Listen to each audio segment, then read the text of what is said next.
Welcome to We Need to Talk Now, presented by AT&T. I'm Alicia J, and I'm here with the one and only Erica Ayala. Thank you so much for being here. Hey! Always a pleasure. I love chopping it up with y'all. Yeah, definitely love having you here on every level. And for everybody that's here, this is a live show. So we're really excited to have conversations with you, make sure that you are active in that chat so that we can interact and talk about all of these things that are happening in women's sports. But first, we have to give a shout out to Ashley Nicole Moss. She is attending her first BET Awards tonight, and she's presenting as well. So we just want to send her love. That's huge. BET was like so big in all of our lives. It still is, obviously. And it's just really cool that Ashley is going to be doing that tonight. So we just want to shout her out. She's usually here with us, but she's definitely doing some big things right now. So sending you love, Ashley. Come on, BET Awards. Let's do it. That's tight. Let's go. Well, listen, we have so much to talk about tonight. I mean, women's sports, active on every single level. So let's just start off with a couple of quick hitters. So Canadian swimmer Summer McIntosh set a world record over the weekend in the 400-meter freestyle, clocking in at 3:54.18, which is like a whole 1.2 seconds faster than the previous record, which is wild to think about, to shave that much time off. So this was at the Canadian swimming trials. At just 18 years old, she's already broken 4 world records to date. At 18, I don't even want to know what I was doing at 18. Right? Sure wasn't 4 records, that's for sure. So pivoting to the W, Kiki Iriafen was named WNBA Rookie of the Month, as she should be. She is balling. Period. Absolutely.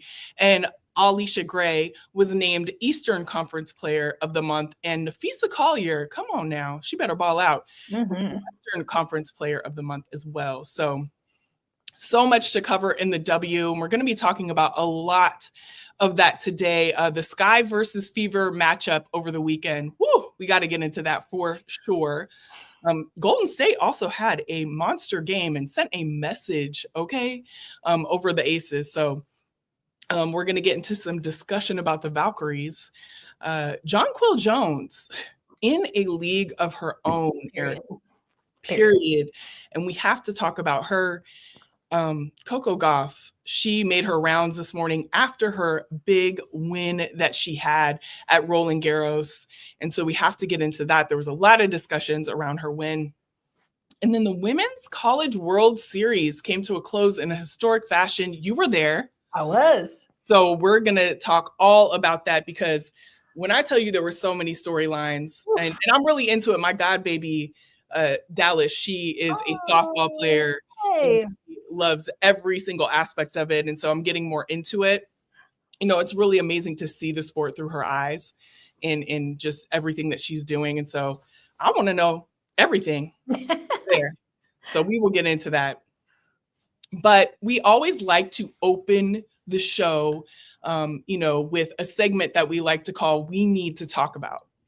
And I wanted to bring something to the table this week that was really cool for me personally, and it was historic for CBS. The WNBA tip-off show debuted on Saturday. So, there's a picture. There's a picture of all of us. So it was with our own Sarah Kustok, Renee Montgomery, and then Coach Staley is also on the show. They are a trio. They are hosting it together. And it was the first ever WNBA tip-off show that CBS has had. And I was covering it socially. And it was amazing to see, just a show like that get off the ground. And also just amazing to be in the room with these 3 women who are just powerhouses. So these shows, it's like the show that we have and tip-off shows, and there's a whole bunch of shows that are debuting. Erica, what are your thoughts? Because I feel like it's long overdue, right? But also, I think it's just beautiful to see all of these shows that are debuting like this one. We're seeing the growth, we're seeing the investment, we're seeing so many people like yourself continue to get opportunities as the coverage expands. Because some of us have been following women's sports, women's basketball, whatever it is, for so long. And I just love that we continue to get opportunities like this. I mean, you have the GOAT, Dawn Staley, just like hopping on to make some history with CBS. I mean, that's dope. That's hella dope. Yeah, she actually had some really great things to say. They all did, but we're going to hash that out a little bit later. But is there anything that you wanted to talk about this week? Something that we all need to talk about? I mean, listen, we really need to talk about how the WNBA was like, we're going to throw you an expansion team. And then all of these teams that were really struggling. I mean, I think about the Sparks, the Valkyries, people didn't know what to expect. Washington Mystics, we already mentioned Kiki Iriafen, Rookie of the Month. She is working with Sonia Citron. That rookie duo is about to be dynamite. And these are teams that are still jockeying, right, for playoff position, but they are tossing these L's to teams that we thought were going to be contenders. So I'm here for that. I'm here for it too. And I love, obviously expansion has been amazing and it's going to continue to be amazing with the teams that are coming into the W. But I love that the impact is there right away. And I love that the teams that we may have thought weren't going to have an impact are. So, I mean, mix it all up. Let's go. Like, that's part of what makes the W great. And we certainly saw a team, or two teams rather, play the Sky versus Fever. I wouldn't say it was the best game. Let's just be clear. Yeah. Not one of those, not one of the aforementioned I was talking about. Yeah, definitely was not. However, it was a monumental game. It was the first ever WNBA game at the United Center, drawing more than 19,000 fans and setting an attendance record for Chicago, which is huge on every level. And when I'm watching this, there's so many things that, are going on with these two teams right now. But would you say that they are rivals? Ooh, okay. Listen. When I think of rivalry, I think of not just lining up superstars indifferent to what they've done against each other. It's all about how they play against each other, and specifically how they play against each other in the postseason. So we have not, in my estimation, the way I think of like true sports rivalries, true basketball or even WNBA rivalries, we haven't even gotten close to that with these two teams. Of course, we know Angel Reese and Camila Cardozo are the two young stars that we're looking at for Chicago. Caitlin Clark for Indiana. And I think that they've been pitted against each other for a lot of different reasons, including the circumstances with which Angel and Caitlin came into the WNBA, given their NCAA background and history. But I don't know, like, can you just kind of carry over those NCAA rivalries and toss them into the W? I don't know if I'm with that. Well, but also that would be player rivalries to me and not necessarily team ones. And that's so fair. When they say that it's a team, but I will play devil's advocate for a minute, because I found an article by Front Office Sports, actually, and they were talking about the history over the years between the Sky and the Fever. I thought it was really interesting. The Sky entered the league in 2006, the Fever in 2000. In 2015, the Sky were eliminated by the Fever for the second time in 3 years. They also in 2012, in an email to season ticket holders, I thought this was hilarious. As a matter of fact, they called the Fever a reoccurring thorn in the side of Chicago throughout the Sky's 6-year history. And then they also called the Fever the Sky's arch nemesis. So I just thought that little bit of history tidbits, I'm not saying it makes it true, but I was like, maybe it's a little bit deeper than what we're saying it, but we all know what it is. We know that it's the two players that we're referring to. And a lot of that, let's be clear, was manufactured in a lot of different ways. And so to me, it's really hard to say that it is an established rivalry, because number one, I mean, they couldn't be more different in their play. And so there's that. But when you're carrying it over and saying that the teams are like, I just don't know. I just don't feel like I can say it in a concrete way based on where we're at. And I mean, I really appreciate you bringing back some of that from the archives, right? From the vault, because I guess that's another thing. How long are you a rivalry? Are you just a rivalry forever? Like, I'm a baseball fan. That's my one true love. And I'm a Mets fan.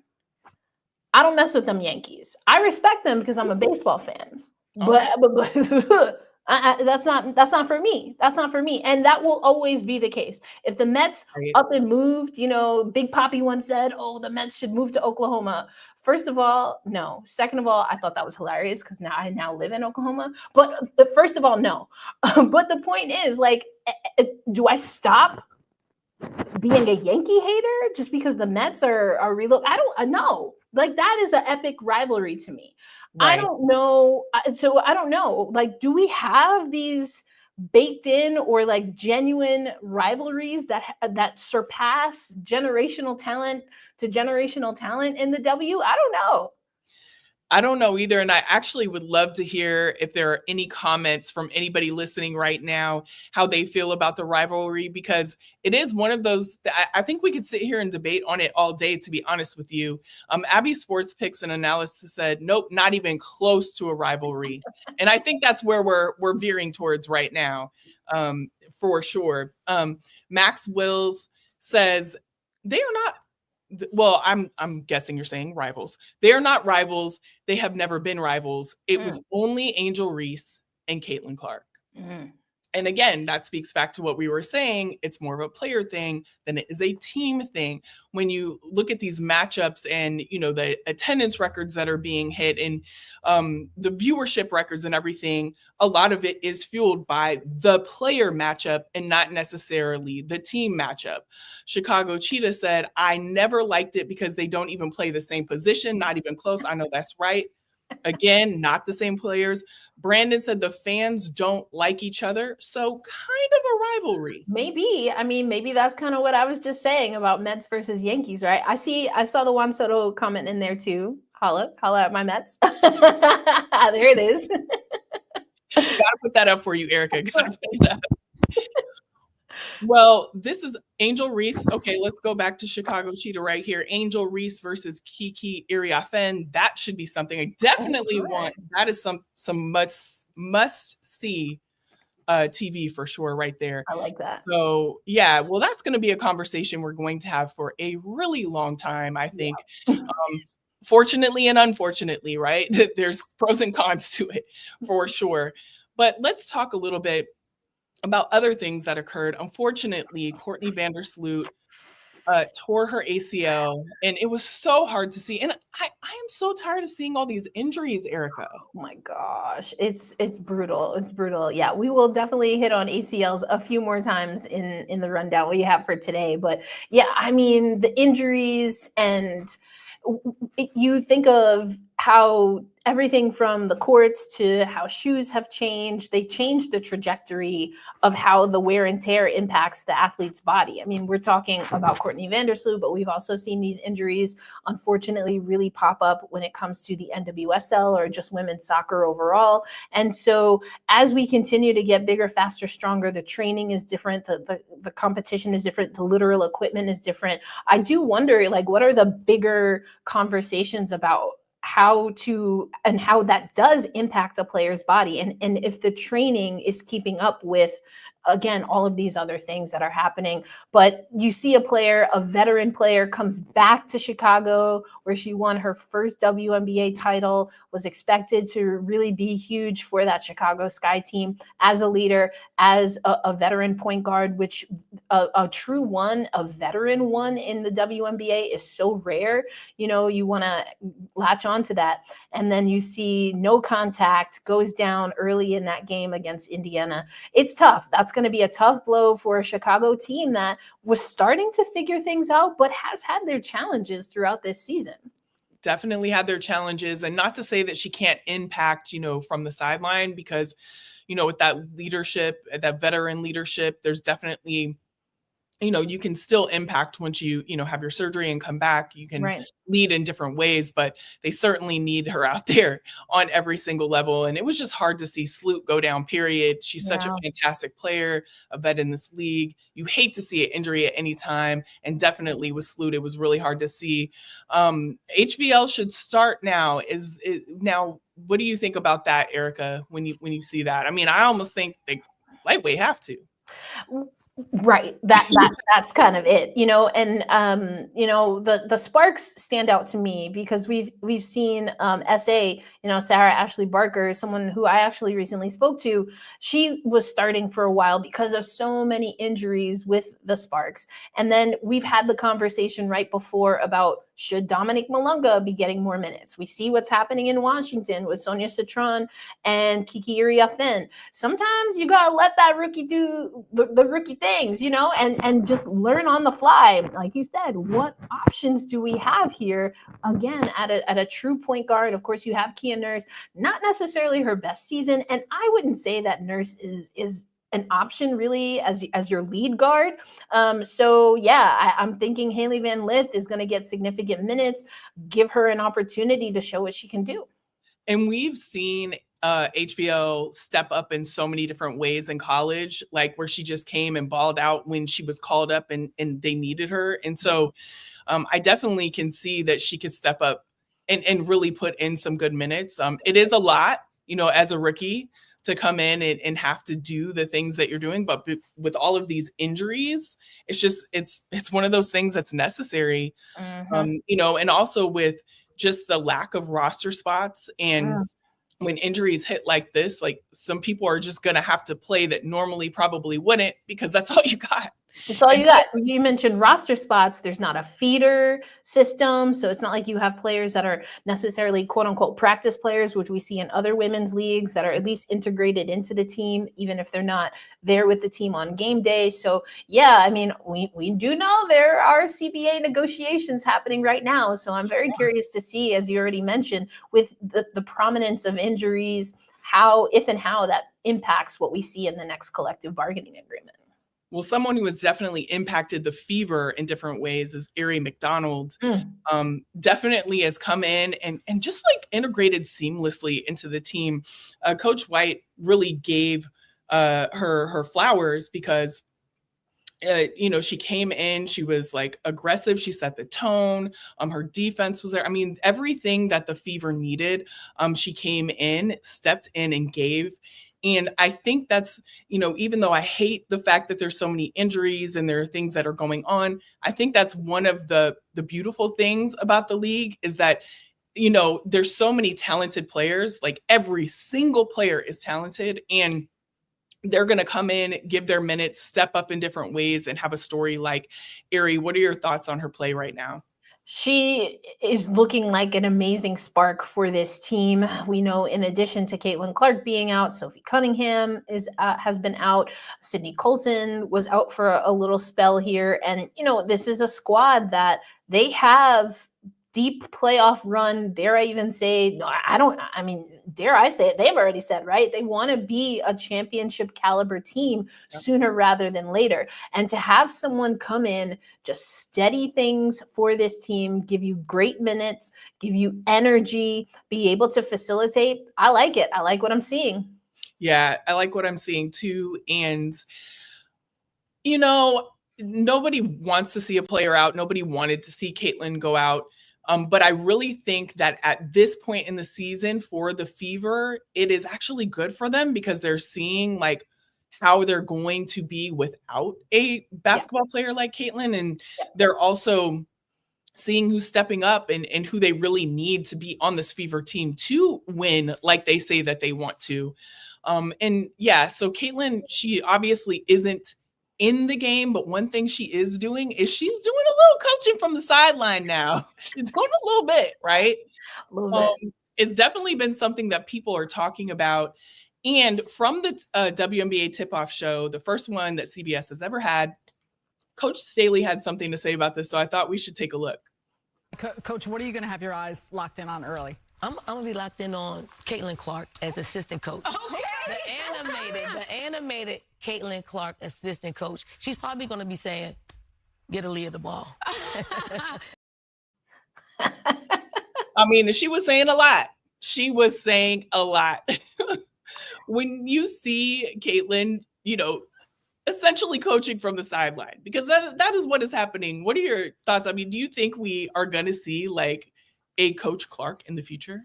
I think it's very, very possible. Also, I love there's this it's a blend of awkward and super focused, definitely confident thing that Caitlin Clark has. And I thought that was really personified and shown when she goes to sit next to the coaches, right? Because that's what she was told to do.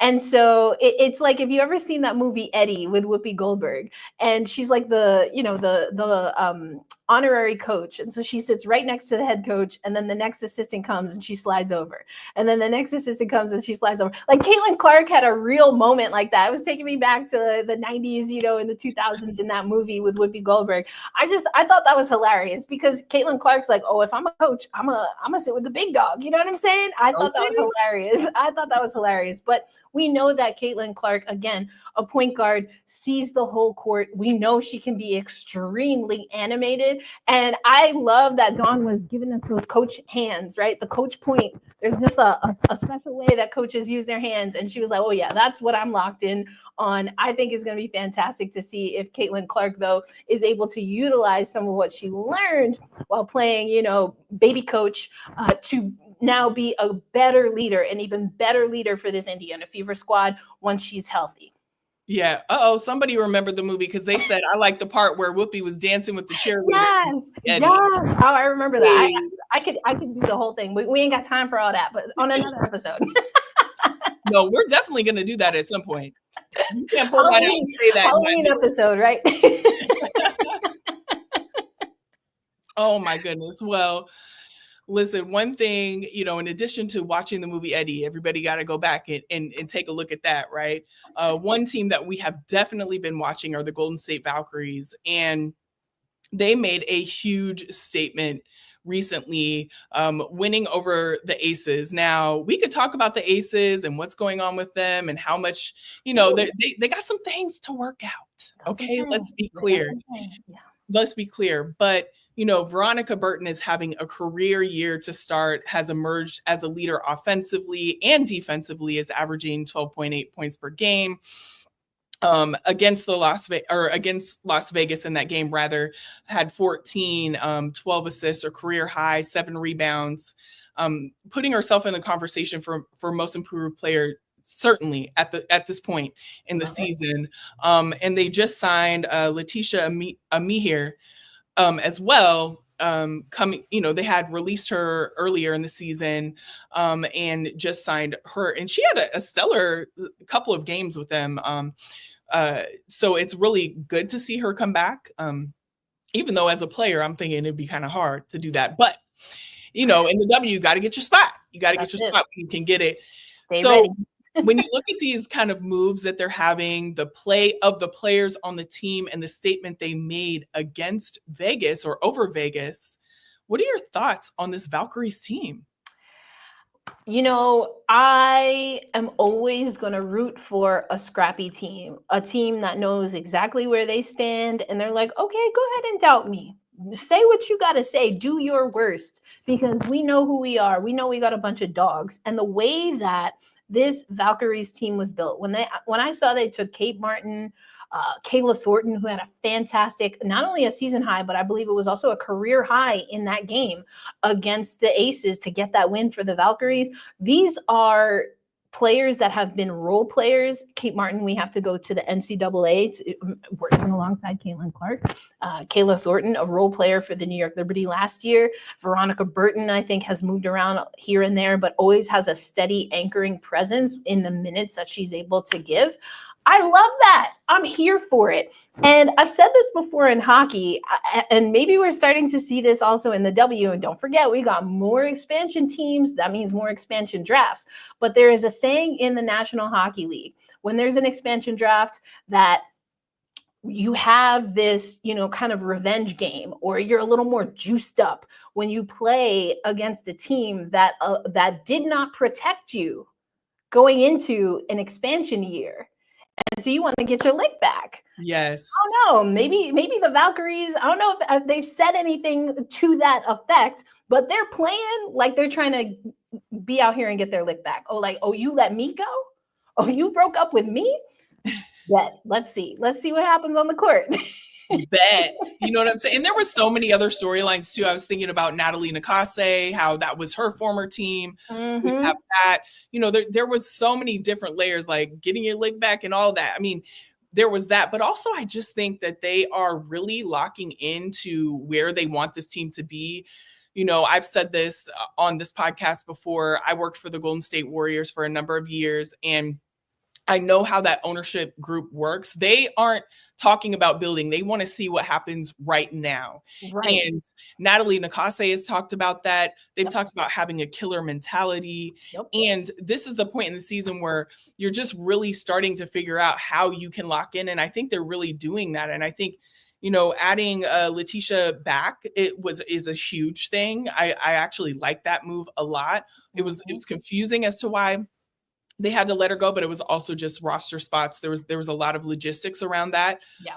But, I think they are a team that can definitely, hold their own. They are a contender, even though it's their first year in the league. They are making some big waves early on. What do you think about the playoffs for them though, Erica?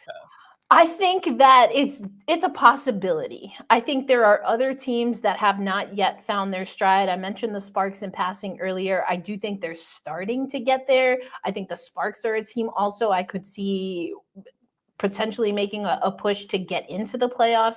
Chicago's having a little bit of trouble this season. Washington, I like how they're playing, and they're not necessarily getting the wins, but we've seen this version of Washington before, right? Early losses, and it made for some drama on the last day of the WNBA regular season to see if they could jockey for a final spot. So I think Golden State, if this is true, is their true north, if they are truly finding their stride and then will just accelerate from here, I don't see why they couldn't be one of the top 8 teams in the league. Yeah. And I think also too, I hate to bring it up again, but with the injuries and just kind of the way that teams are having to adjust too, I think coming down the stretch, it could really be anyone's too, just depending on how that all pans out. Yep. So I guess we are going to see, but something else that we need to see is maybe a different schedule. Whoop. Okay. Hey. Schedule.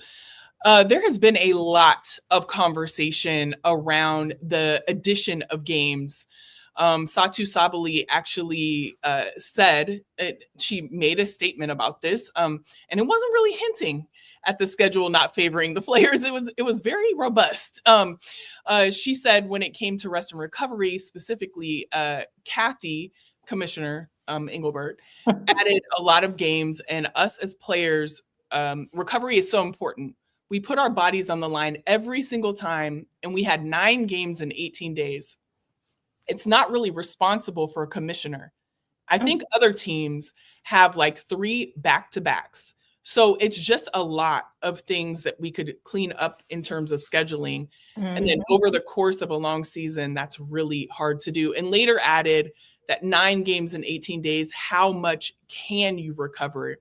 Just making sure that all teams supply the necessary recovery tools, treat professionals as professionals, but also the league being able to work together with players and not just throw them out there.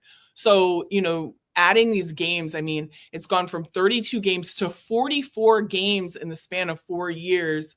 And they're also adding new teams, which increases the number of games as well. So it's just, when you think about it, do we need to do something with this scheduling? I mean, if the players are saying that it's making an impact, then we have to at least look into it. I mean, we talked about injuries already, right? And this is something that Satu is saying in this season. We heard Nneka Ogwumike talk about it, I believe, within the last season or 2. I can't remember if she was still with LA or talked about it with Seattle. this is not anything new, not to mention that we're just coming out of an Olympic year. There's Eurobasket for some players, and so they'll be out of the W for a little bit, but then we'll be returning not from vacation, but from playing in a high-level competition. I see Tula Plays in the chat here talking also about the Sparks, and that was something that, when I was with the team when they were in Vegas, that their coach talked about, Coach Roberts talking about, it makes it hard when you have so many games in a short period of time to even especially early in the season, to get your schemes down, to get your timing down, to get your rotations down, to get the game plan down when you don't have time to practice, because the coaching staff wants to make sure that their players, their roster is as healthy as possible. So they're sacrificing hard practice time to refine and perfect their systems when they have such an overloaded schedule early in the season. We saw that with Caitlin Clark last year. I mean, and to the credit, I suppose, of the league, some of the reason that charter flights were introduced last year was a little bit because of the schedule changing and knowing that it was only going to increase from last year, 2024. So things like charters, you can say, make things a little bit easier in some ways and respects, but you're still traveling. And, again, from my hockey perspective, we have teams on the West Coast, but West Coast to East Coast travel, especially when it's so pocketed on the West Coast or in time zones outside of Eastern and Central, that also impacts it. You're gaining and losing time, which really ultimately has the effect of you just lose sleep time, you lose rest time. And so, yeah, absolutely, that's something that should be a conversation. And clearly the players feel that way, which is why we keep hearing about it. Well, yeah, and it wasn't just Satu that had something to say. Nafisa Collier actually said something as well. We're asking for what we deserve, what we've earned, and so we're working really hard to make really good progress before as the midseason approaches. And I do think that's a concern for us as well. And then Natasha Cloud also said, girl, Kathy needs to extend the season. If you want the best product on the floor, we need proper time to rest and recover. And that is just the truth, because when you look, also going back to the roster spots, if you don't have enough players on the team to even rest and recover on the team, right? And then you add all these games, these back-to-backs, no practices, all of these things, people are just getting ran down. And that is counterproductive to what you want as a league anyway. So it needs to be looked at for sure. Enough players are talking about it. And also with the CBA coming up, you have to listen to everything.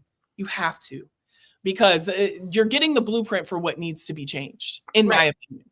Yeah, 100%. 100%. Yeah. Well, something else that needs to be changed is the coverage of Jonquel Jones. And let me tell you why. Okay, come on, let them know. Go right into the conversation. Jonquel is balling out, and she has been for years. Let's be clear. It's not just something new. Period. Not just something new. So let's talk about this. We have a segment that we do every single week, and it's the guarantee of the week presented by AT&T.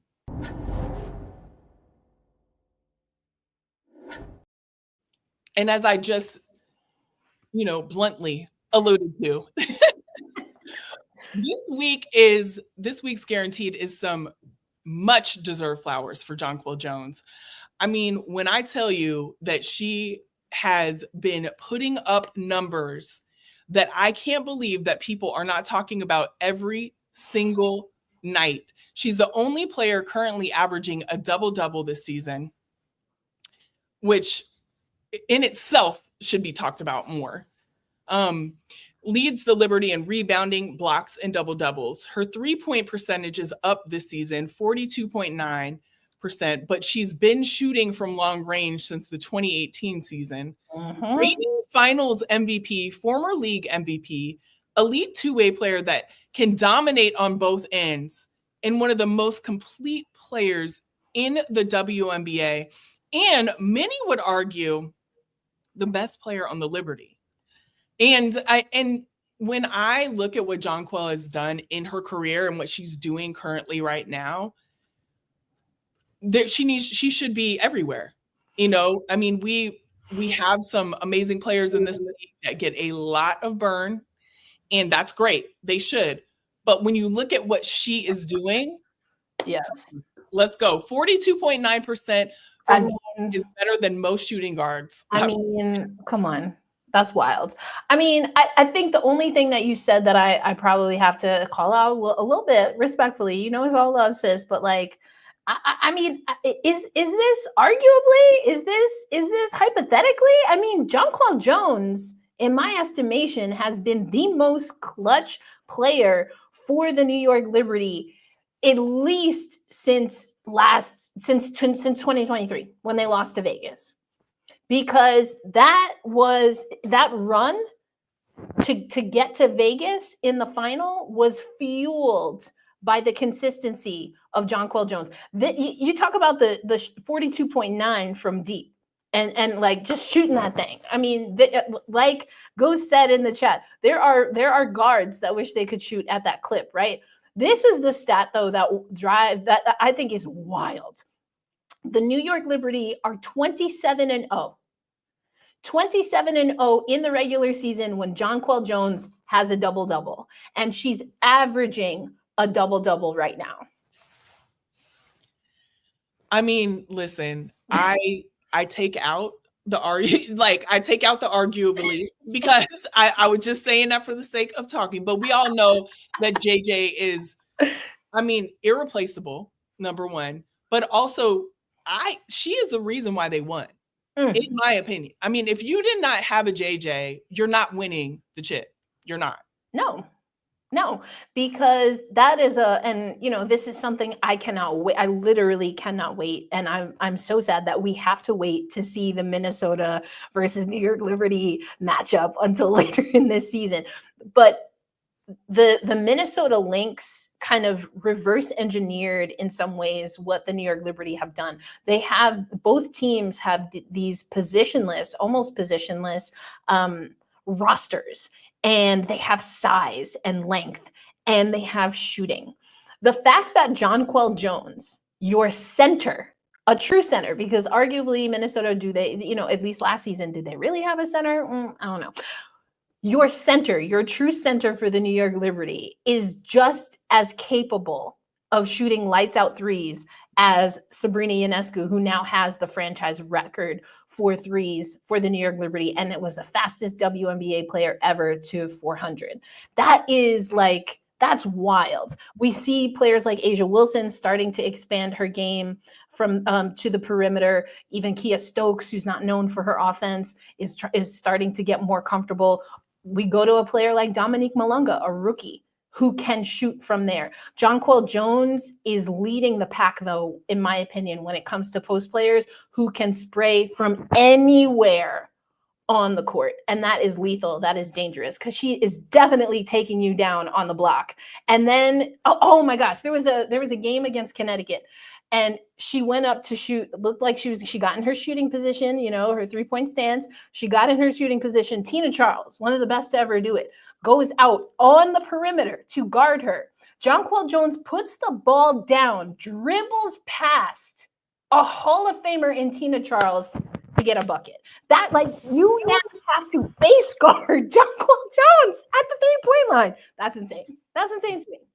No, and Abby Sports says she is lethal, and that is the truth. In every single stretch, every single part of it, she is. And so, listen, talk about Jonquel more, do it, please, because she's doing historic things. Straight up, she is one of the best to ever do it, and she is certainly doing it right now. And another person who I believe will be the best to ever do it is Coco Gauff.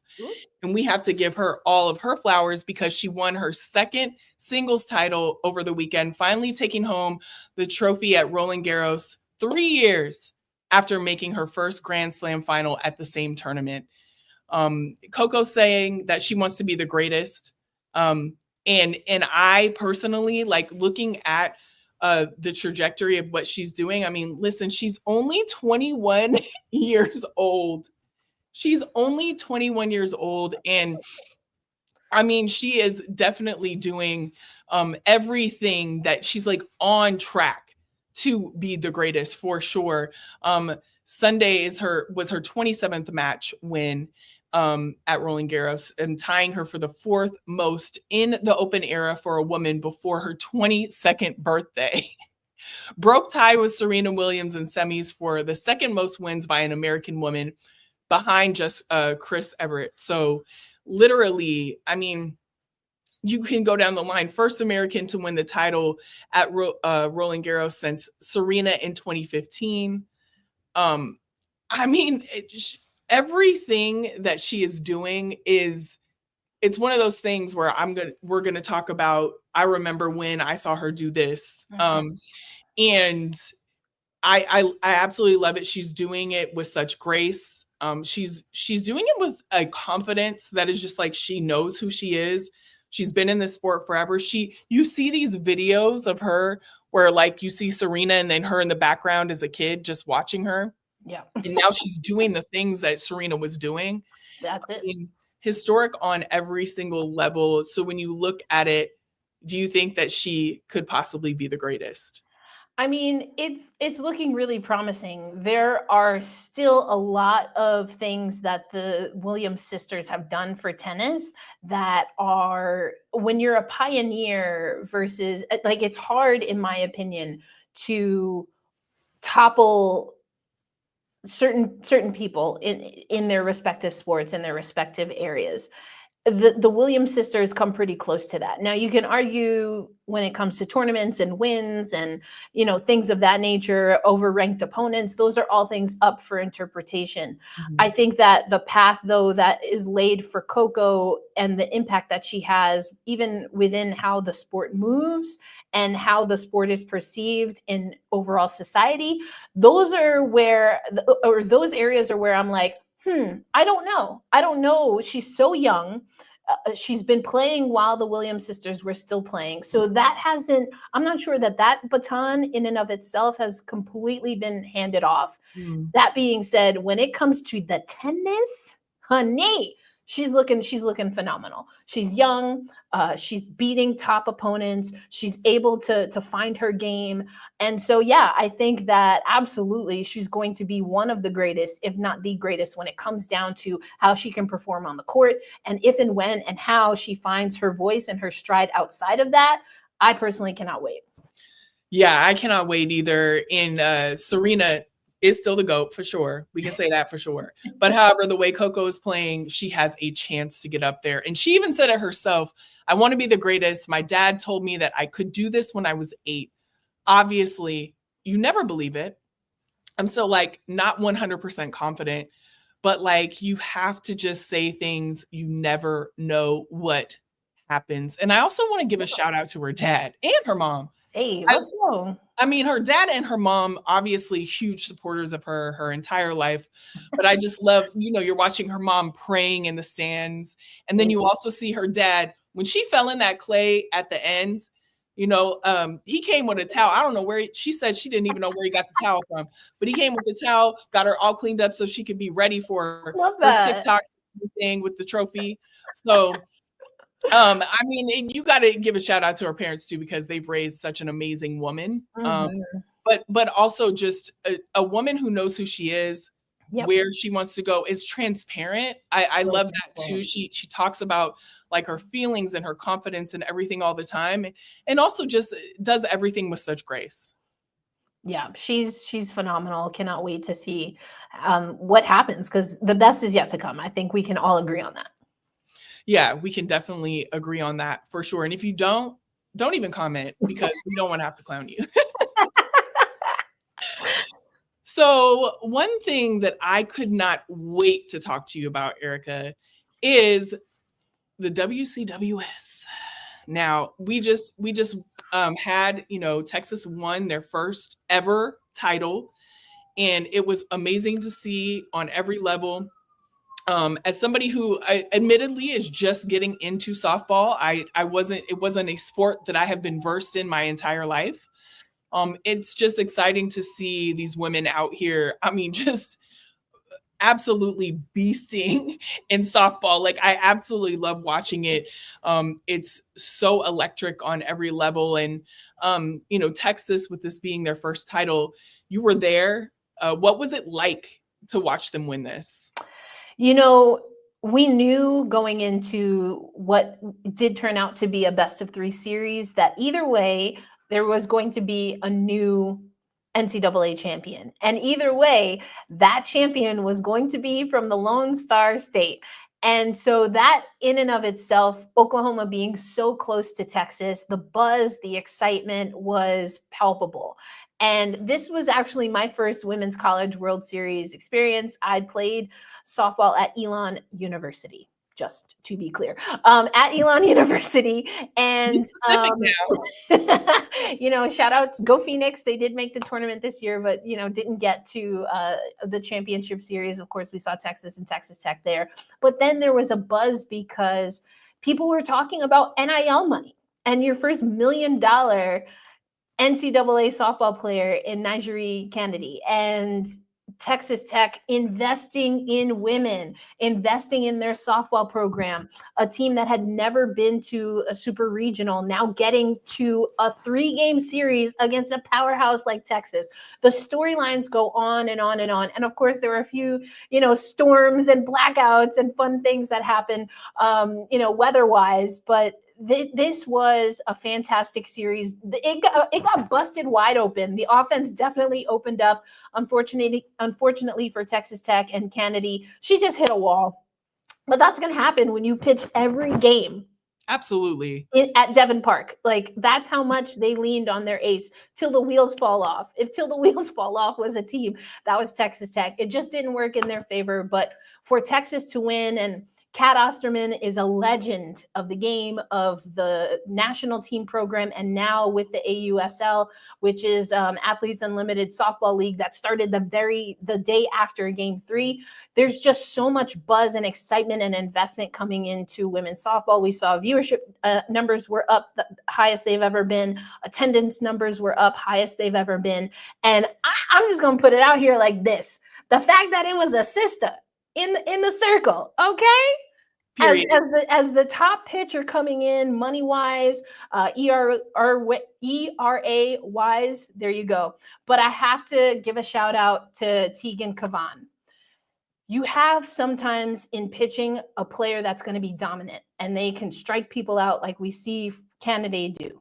And then you have just your slow and steady, tried and true, hit their spots, does what they need to do. And that's what Cavan did for Texas. 7 times prior to their championship, they had been in that game. 7 times they were the runner-up, finally got their ring. I'm happy. Hook them, right? That's what y'all say, Longhorns? That's what y'all do? That's what they hook them. They hook them for sure. No, anytime somebody overcomes, like what you just said, to get something that they've never done before, to me, that's who I'm rooting for, every single time, unless I have some stake in the game, but literally that's who I'm rooting for every time. And I love to see it. And I think no matter what, this was a win-win on every single level for everyone, because you have like the NIL money, you have the investment in women, you have a first ever title for a team. You just have, like you said, attendance records and everything. And so when you look at the totality of that, that is what should be happening for softball. And I want it to continue to happen. And I want it to be exactly as it should for, like, for example, when my god baby, is playing in a series, I'm speaking it into existence because that's what she wants to do. But, I love that these women are fighting for her, right? Like they're achieving history for her and for women athletes in general. And so it's a beautiful thing to see. And I also just wanted to give a shout out to Mia Scott, because gonna play with a torn ACL. She said, I only needed one. Oh, hear me? Child. I only needed one. I can't even fathom, like, as a player, as somebody who played the sport, can you fathom playing with one ACL? I mean, no, not really. Now, some people will say, as far as having to be mobile third base, you don't move as much as an outfielder. You're not moving as much as a middle infielder, but you are getting bullets thrown your way, straight shots, line drives the whole time, diving to make stops. Not to mention, when you're hitting, the amount of power, most of your power is coming from your legs. It's your hands that are just getting to contact so you can hit the ball where you want. But to be able to push off and hit a grand slam home run in game 3 of the championship series with one good AC. Listen, I mean, I don't know where Alyssa Thomas is, but sis, I don't know if we can talk about your shoulders anymore after this. Like, this is wild to me. I don't understand. I don't understand how sis did that. Listen, I couldn't walk. Okay. If I tore ACL right now, I wouldn't be able to walk, let alone do that. Nope. I mean, that is next level superhuman. That you are going off adrenaline. There's something going on For there sure. for you to be able to 100%. do. That's wild. Like, talk about locked in, pushing all of the noise out. That's good on you, sis. And people wondering, I mentioned the AUSL, if Mia Scott could be a player that could play on, as far as we know, is not someone that we will see in the pro ranks. But as softball continues, maybe a Mia Scott, who had such a fantastic championship series and was an integral part of Texas in their run, maybe we don't do the shoulda, coulda, wouldas with players like that. We just know that there's a place for them, like what we're seeing the WNBA be, the NWSL be. And that's, again, what I'm looking forward to when it comes to softball, because softball, as far as, the network that carries and has carried softball, that is like bread and butter. People are going to be locked in, people are going to attend. And the fact that the numbers just were outrageous this season, it shows the growth potential. I'm excited as a former softball player. Well, I'm excited as well. And listen, I'm excited for all the sports, because if women's sports is any indication of what's happening right now, the sky is the limit on every level. We're seeing it on every level of women's sports, and I love to see it in every way. And another thing that I love is having you on this show, Erica Ayala. Thank you so much for joining us. Thank you. And thank you for everybody who has watched this live. Make sure that you tap in, connect with us in every way that you see here. And there's also going to be a QR code at the end of this episode that'll lead you right to everything that you need to lock in with us, because you don't want to miss any of the episodes like this one today. We love having the conversations with you. Thank you so much for watching this live and for watching every week right here on We Need to Talk Now, presented by AT&T.